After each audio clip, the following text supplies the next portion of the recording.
Okay, so good morning, class. Good morning, Morning, Good sir. sir. morning, sir. Okay, so Morning, kindly sir. Good please. morning.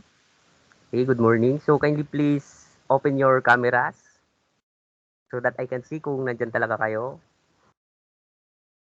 Yan, thank you. Blooming news for the studio.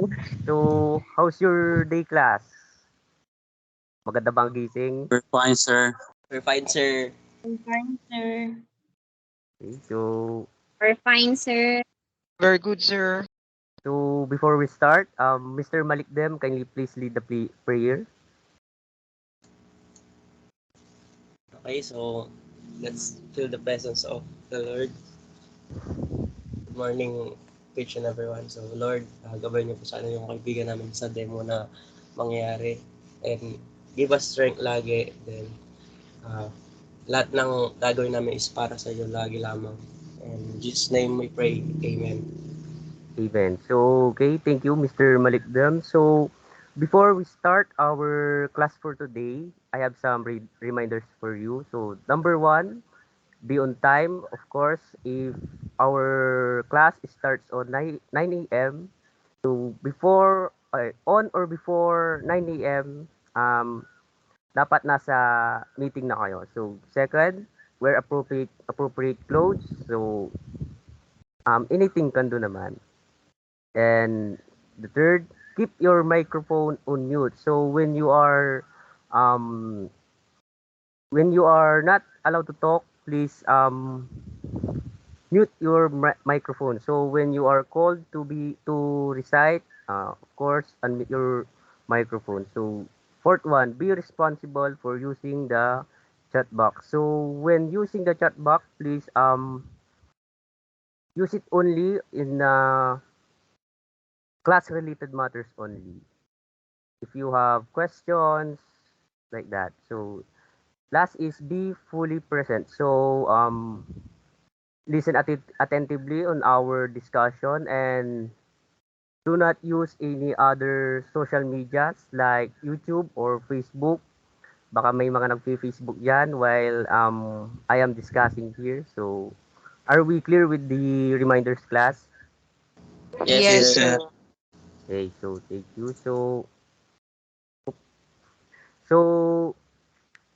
for the review of our lesson, Mr. Malikdeb, can you recall what is our previous lesson? Sir, our previous lesson or previous topic is all about electrical tools and materials, sir. Okay, so thank you. So our previous topic is all about electrical tools in materials. So Mr. Fernandez, kindly give one example of electrical tools and its uses. Sir, screwdriver, sir. Yes. What is the use of screwdriver? Is used to tighten or loosen a screw, sir. Okay, so thank you, Mr. Fernandez. So you are now understand our previous topic, which is electrical tools and equipment. So in electrical tools and equipment, we have different types. We have pliers, screwdrivers, wrenches, and etc. So before we go to our topic for today, let's have first an activity. So this activity is entitled Fix B. So for the mechanics of the activity, Mr. Tirao, can you please read the instruction or the mechanics? The teacher will randomly call students and will arrange the jumbled letters beside each picture. Every student have 10 seconds to answer. So are we clear with the mechanics or instruction, class? Yes, Yes, sir, sir. it's clear. Okay, so let's start our activity. So for the first picture, what is the answer? Mr. De La Cruz.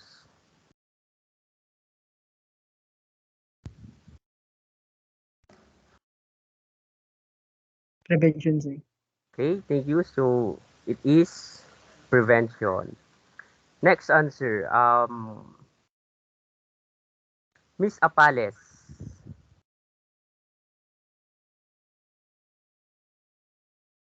Miss Apales.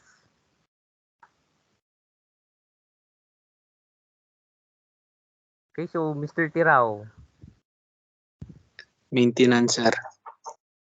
okay, the answer is maintenance. So the next one, Mr. Fernandez. Equipment, sir. Okay, so the answer is equipment. So next, Mr. Ferrer.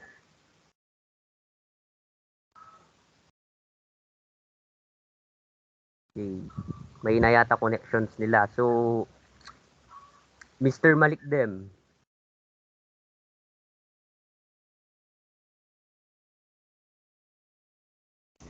Sir, I can see, sir, the PowerPoint is not presenting, sir.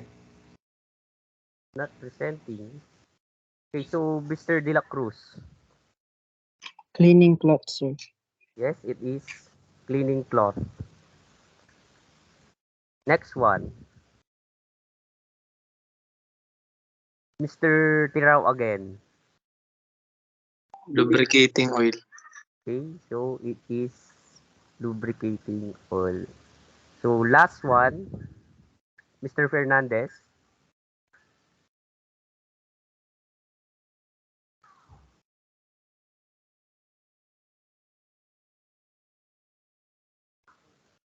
Hand tools. Ah, yes, so very good. So it is hand tools. So now what? So class, what have you noticed with the answers given in our activity? Anyone?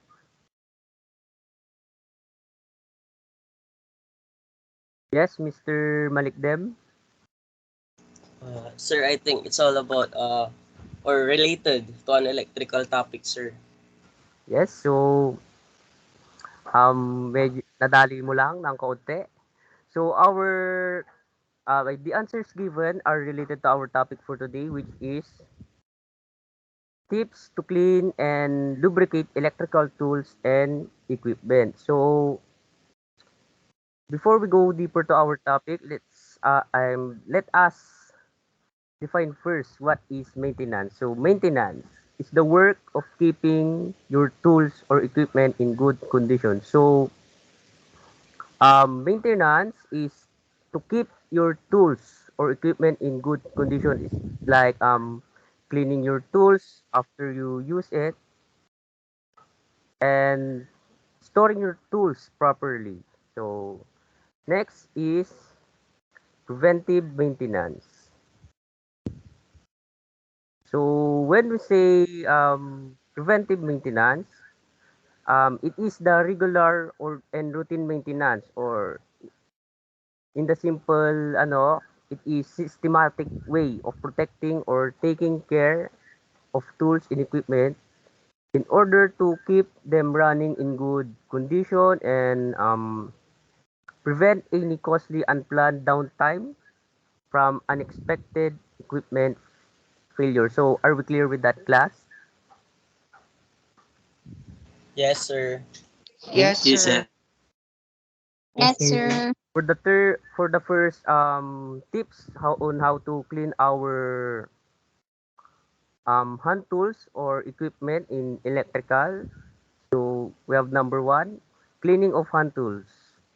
Mr. Malikdam, can you please read? Cleaning of hand tools. The most simple and effective way to clean hand tools is to wipe them with a clean piece of cloth at the end of the job. Don't be afraid to wash them. If the hand tools are too dirty, wash them with soapy water to wipe away the dirt. For, for the tools that have wooden handles, is it required to wipe them with a piece of cloth damp in water? It will be helpful in keeping the handle clean and sturdy for a longer time. Okay, so thank you, Mr. Malikdem. So the first one is cleaning of hand tools. So we all know that hand tools are tools that are manipulated by our hands. Examples are pliers, screwdrivers, wrenches, and etc. So in cleaning these hand tools, we just need a clean cloth, or in Tagalog, basahan.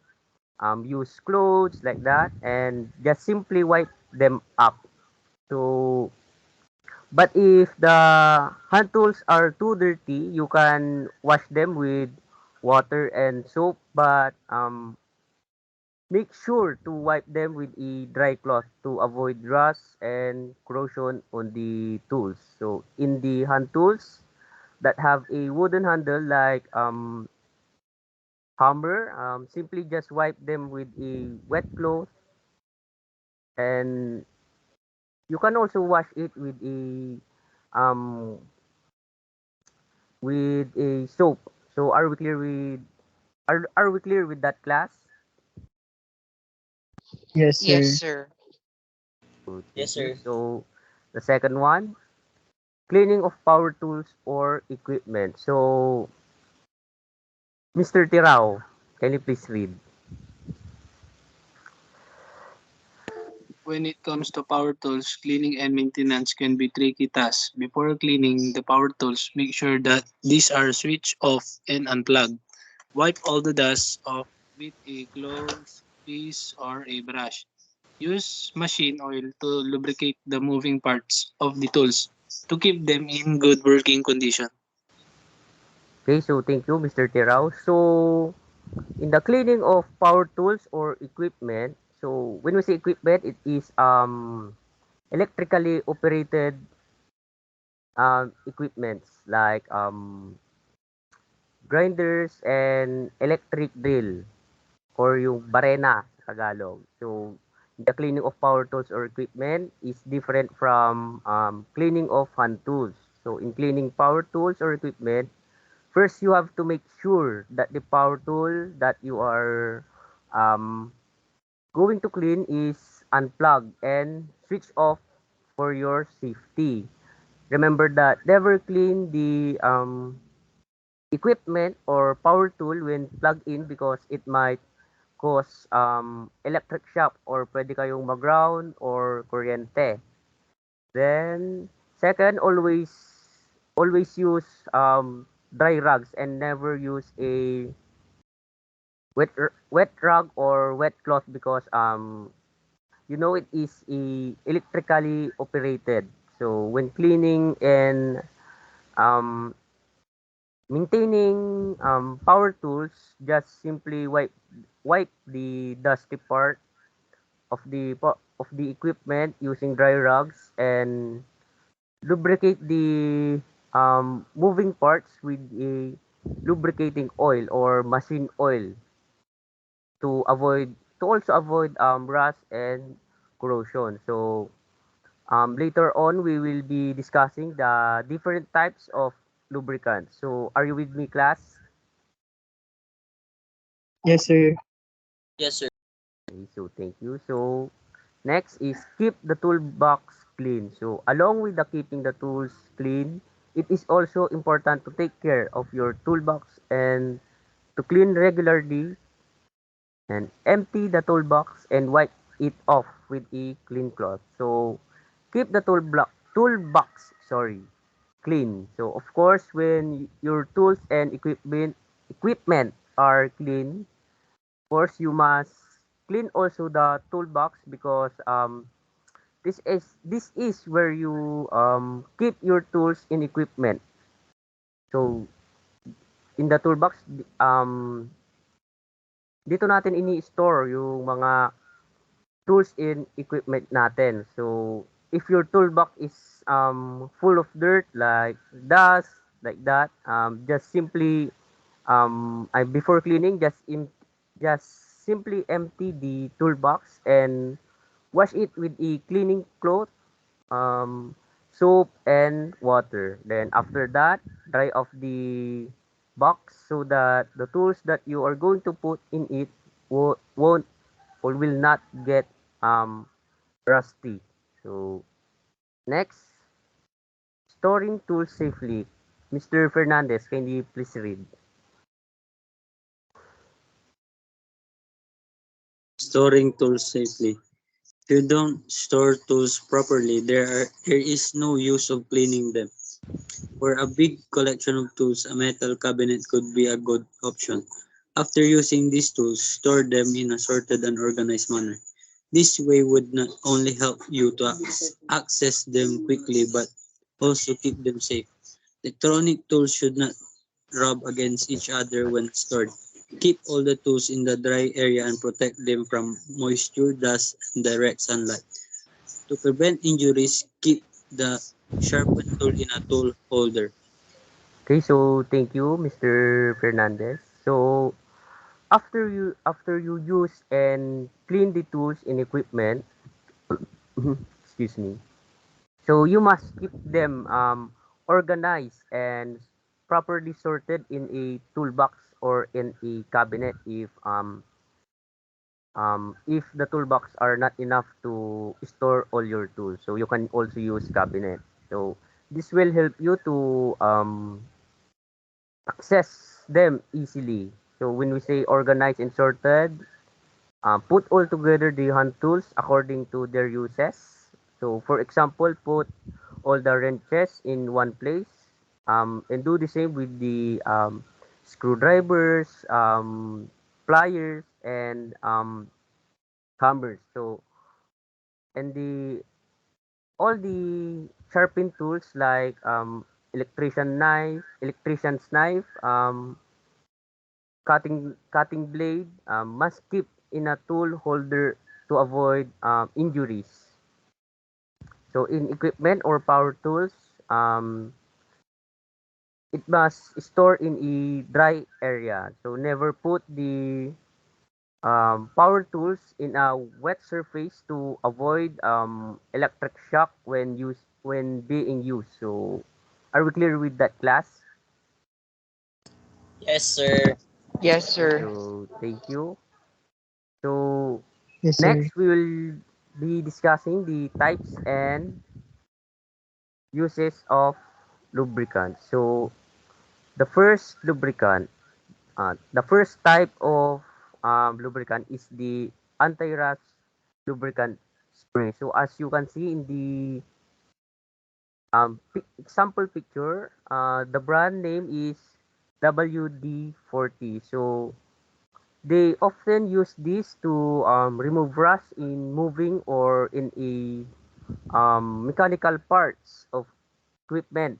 So in also to clean rusted parts of a tool. So the proper way on um, using this anti-rust lubricant spray is just simply to spray it to the rusted part and soak it or ibabad to in just a minute is enough. So before wiping it with a rug. So the next one is the all-purpose anti-rust lubricant. So an example of this is as you can see in the picture, the brand name is the Rust Lubricating Spray. So they use all-purpose anti-rust lubricant spray to um, remove rust in our tools and equipment, just like the anti-rust lubricant spray. So the only difference is the all-purpose anti-rust lubricant spray can also be used as lubricants in mechanical parts of equipment. Unlike the anti-rust that can only be used for um, removal of rust or corrosion. So that's why they call it all-purpose.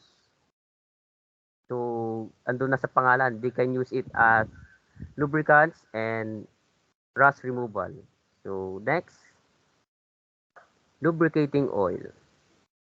So they they this is used only to lubricate gears in the mechanical parts of um, equipment to reduce friction. So and allows moving parts to slide smoothly. In applying lubricating oil in equipment, um, you just only need a small amount of oil, maybe 5 ml is enough for lubrication. So example for the lubricating oil is the gear oil or the engine oil. So the gear oil is the um, small one with yellow cap. Then the machine oil or engine oil is the with I is the violet one. So that's the difference. So but they both used to lubricate moving parts. So are we clear with that, class? Yes, Yes, sir. sir. So next, so reminder. So a good lubricant possesses the following characteristics. So number one, high boiling point, two, low freezing point, and three, high viscosity index. So a good lubricant possesses the following characteristics. So number one, high boiling point. It simply means that it won't heat up right away. Yung hindi siya iinit kaagad. So before the oil boils, it must first reach its most boiling point. So um, some some lubricating oil has ano may kanya-kanya rin silang mga boiling points. Yung iba mga 100 Celsius nag-ano na kumukulo na. Pero yung iba medyo mataas. So before the so next, the second one is the low freezing point. So the simplest explanation for this is that yung kanina the first one is it won't boil kaagad, then ito naman is it won't freeze right away even the temperature is a little bit cold. So they usually use this low freezing point in the cold countries. So before it gets freeze, it must first reach the freezing point. So the last one or the third one is the high viscosity index. So when we say viscosity, it's how thick or the oil is. So lapot in Tagalog ah, ng lubricating oil. So the higher the viscosity, the thicker the oil. So kung mas mataas yung viscosity, it means mas lumalapot. Tagalog. So, in the lower the viscosity, of course, the thinner the oil or medyo ano siya, malasaw.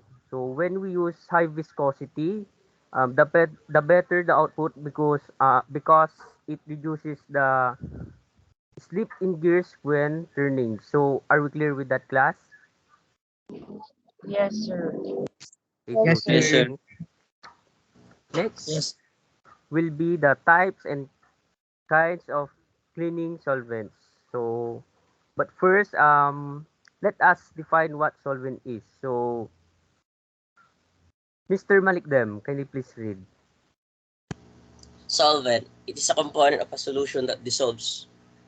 As solute and it's usually in large portion or amount. It can be classified as polar and non-polar. Okay, so thank you, Mr. Malikdem. So, when we say solvents, it is a substance that dissolves a solute, so resulting in a solution. So, a solvent is usually a liquid example for um like water, gasoline, kerosene, and many more. So these are examples of solvents. So solvents are usually used for cleaning in workshops. So for further understanding what is solute and solvent, solute is the minor component in a solution that dissolve in the um, solvent. So example, um, salt in water and a salt in water and they will form a saline solution. So the salt is the minor component which is the solute. Then while the water is the solvent. So solvent can be classified as polar and non-polar. So we can say that the solvent is polar if the solvents can be dissolved or are the solvents are soluble in water. So example are salt, sugar, coffee. So when we say soluble, it is sa Tagalog natutunaw sa tubig. So when we example, so when we make a coffee drink, the coffee or the coffee granules will be the solute and the hot water will be the solvent. So if we pour the coffee granules in the hot water, you can see that the coffee granules are um, dissolving in it changes its color and it forms a coffee drink. So it is easy to identify polar solvents. All solutes or solvents that can be dissolved in water. So next is the non-polar solvents. So non-polar solvents are solvents that do not dissolve or are insoluble in water. So it is the opposite of polar solvents. So examples of the non-polar solvents are gasoline and kerosene. So why these um, solvents are cannot be dissolved by water? It is because um, these solvents are mixtures of carbon and hydrogen, including the hexane. So gasoline and water do not mix because the what do you call this? Non-polar hydrocarbon molecules would disrupt the water. Therefore, the mixture is less likely to exist than the separate liquids. So next is the uses of cleaning solvents. So here we have a 5 examples of cleaning solvents and their uses. So the first is gasoline. So we use this to wash greasy tools and equipment. So the second one is kerosene. Its use is to remove dust, grease oil, paint, and etc. So the third one, thinner. Remove spilled paint on the floor, walls, and tools. So water. Of course, it is ano bang tawag dito? Basta water is to wash dust in the floors, walls. You can also use this to clean tools, dirty tools, like that. So last one is the detergent soap and water. So it also used to wash tools, toolbox, um, cabinets, yan, benches, tables. So are you with me, class? Or are you Yes, asleep? sir. We're still here. Okay. Yes, sir. Yes, sir. Okay, so Yes, sir. next that we will be discussing is the 5S in workshop keeping. So 5S is a reference to a list of 5 Japanese words translated into English. So it is an approach of organizing and managing the workplace and workflow to improve efficiency by eliminating waste, improving flow of production, um, reducing process delays. So for the first S is the Seiri. So in English translation, it is sort. So sorting is an action to identify and eliminate all unnecessary items from workplace and dispose them. So to sort is to put things in order or group them into categories. So um, example is we when you put all your tools specifically hand tools together and all your equipment together. So this is an example of a situation where you sort all your tools and equipment in your workplace. So the second one is the Seiton. So the Japanese word is the Seiton, and the English translation it is sort or set in order or systematize. So when we say set in order, organize and arrange the appropriate items like tools and equipment so that they are easy to access,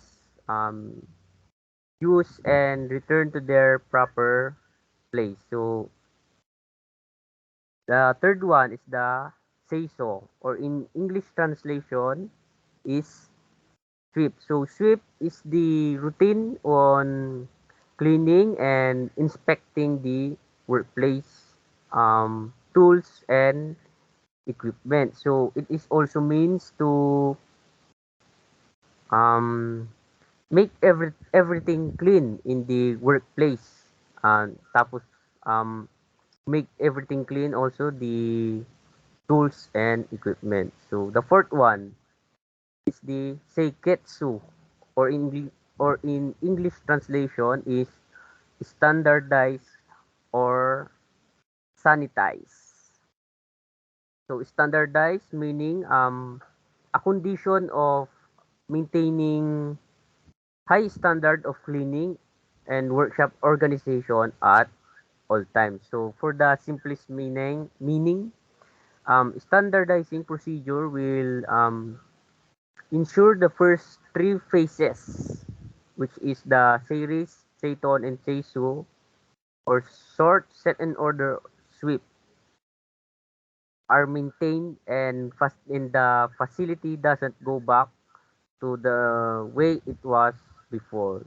So the last one is the Shitsuke, which is in English translation sustain or self-discipline. So self-discipline is to train people to follow cleaning disciplines independently. So it is the commitment and self-discipline to maintain the previous 4S. So what are the 5S again? Anyone? Mr. Fernandez.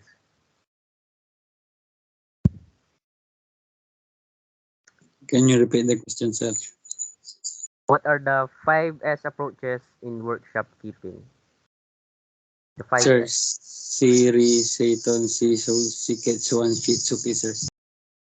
Okay, so thank you. So class, always remember the 5S because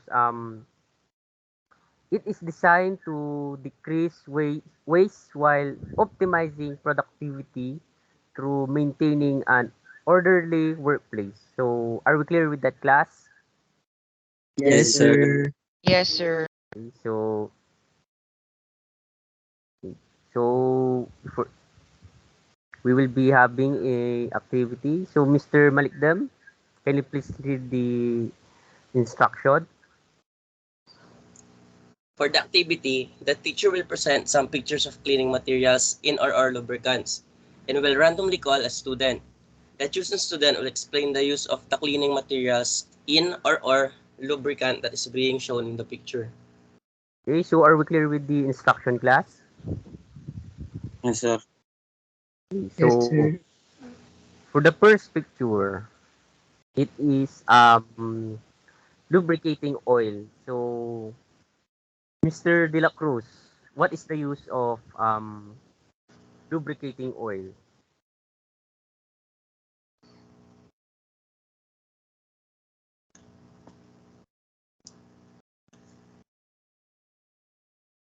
Alam mo ano? Yes, Mr. To, Ah, Wait lang. sir, to lubricate the joining parts of our equipment.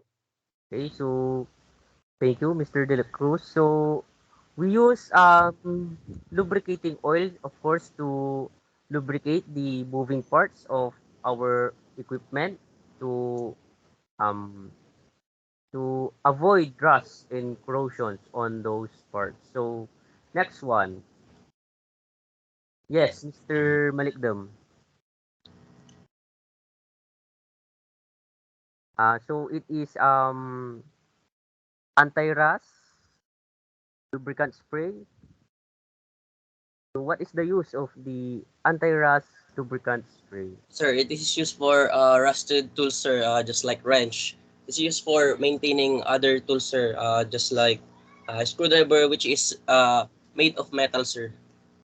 Okay, so thank you, Mr. Malikdam. So very good. So we use this anti-rust lubricant anti-rust spray to remove rust on our tools and to remove corrosion. So to be more familiarized with this um, cleaning tools, we will be having an activity again. So this activity, so for the instruction, Mr. Tirao, can you please read the instruction? The teacher will give situations, and after that, the students will identify what is the right cleaning or lubricating tools to be used in the given situation. Okay, so are we clear with that class? Yes, sir. Yes, sir. Okay, so for the first situation, so Daniel, a electrical installation and maintenance student, asked by his teacher to clean the tools they use in connecting wires. So the tools they use are full of dust and dirt.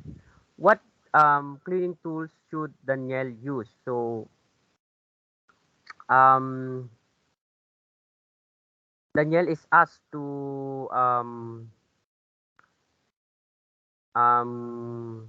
clean the tools after they using it in connecting wires. So after that, the tool is full of dirt and dust. So what does or what cleaning tool should Daniel use? Yes, Mr. Ferrer. Are you there, Mr. Ferrer? Okay, so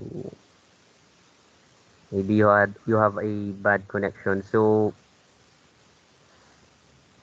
let me call on another student. So Mr. De La Cruz. Sir, we use the W40 W40, sir. Okay, so thank you. So the correct answer to remove dust and dirt is to use um rugs or wet rugs. But just by simply wiping it, and it can remove the dust and dirt.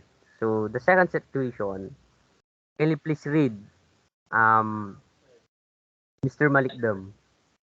For the situation number two, Justin and Christian are asked by their instructor to cut a meter or wire and splice it on the end to end. Splice it to the end to end. But the pliers they give to them are full of rust. What should Justin and Christian should do to remove the rust in the plier? Okay, so what's your answer, Mr. Malikdam? I'm going to use the rusting removal, sir, rusting removal materials, just like WD-40, Okay. sir. Mm-hmm. Okay, so thank you. So very good. So to remove rust in the plier, we should use the anti-rust, or you can also use the all-purpose anti-rust lubricant spray because it can remove corrosions and rust in the tools. So do you have any questions, class? None, None, sir. sir. None, sir. So if none, I will be the one to ask you a question. So for the first question, yes, Mr. Fernandez, can you please read and answer? Why is it important to frequently clean and properly maintain tools and equipment? Yes. It is important to frequently clean and properly maintain tools and equipment for their longer life, sir. Yes. Okay. So thank you. So for the second question, so this is the question. Do cleaning and maintaining tools and equipment improve our safety when working? So why? Who wants to answer? Yes, Mr. Mike Dum again? So, sir, by cleaning and maintaining tools and equipment, it can improve our safety because when we are using neat and good condition tools, sir, we can prevent such hazard for our own safety, sir. Just like wiring fault, sir.